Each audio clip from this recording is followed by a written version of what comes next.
Assalamualaikum warahmatullahi wabarakatuh. Halo, perkenalkan nama saya Dimas Solihul Umam dari Fakultas Ekonomi dan Bisnis Prodi Manajemen.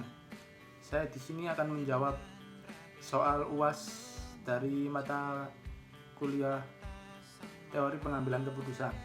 Soal yang pertama yaitu bagaimana cara saudara meminimalisir bias dan negosiasi dalam pengambilan keputusan.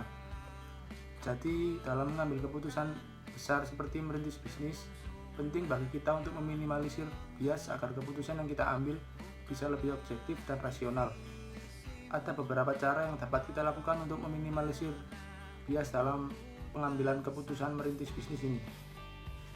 Yang pertama, kita bisa menggunakan pendekatan sistematis dengan menganalisis semua opsi secara komprehensif agar kita tidak hanya fokus pada pilihan favorit. Selain itu, perlu juga dilakukan analisis risiko dan manfaat yang imbang untuk setiap alternatif. Dan kita juga harus mengakui baik keuntungan maupun kerugian dari masing-masing pilihan yang kita pilih tersebut. Penting juga untuk kita mempertimbangkan faktor eksternal seperti saran orang terdekat dan tidak hanya mengandalkan keinginan kita pribadi. Selanjutnya, penggunaan data dan logika dalam analisis manfaat, biaya, serta probabilitas keberhasilan juga dapat membantu kita untuk mengurangi bias emosional.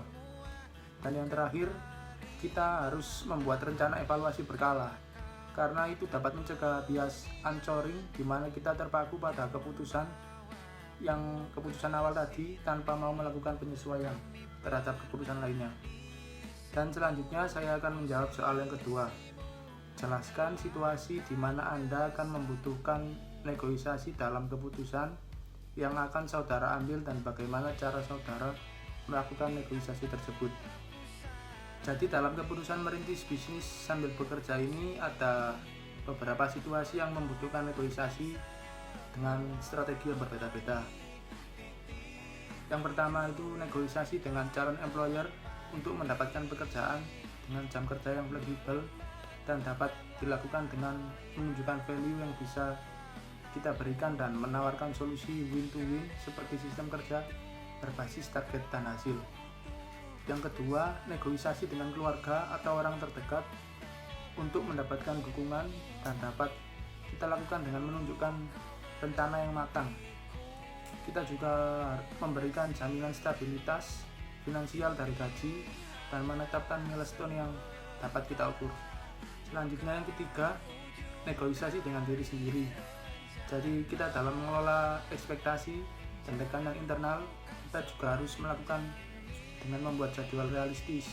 Kita juga harus menetapkan prioritas yang jelas dan mempersiapkan rencana alternatif. Yang keempat, negosiasi dengan calon partner bisnis atau klien terkait keterbatasan waktu dapat kita lakukan dengan transparansi tentang availability. Kita juga harus menawarkan kualitas tinggi meski dengan keterbatasan waktu dan membangun kepercayaan melalui konsistensi.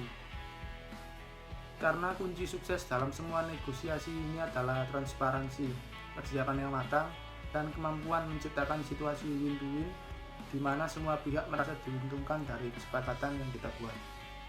Cukup ini yang dapat saya sampaikan. Wassalamualaikum warahmatullahi wabarakatuh.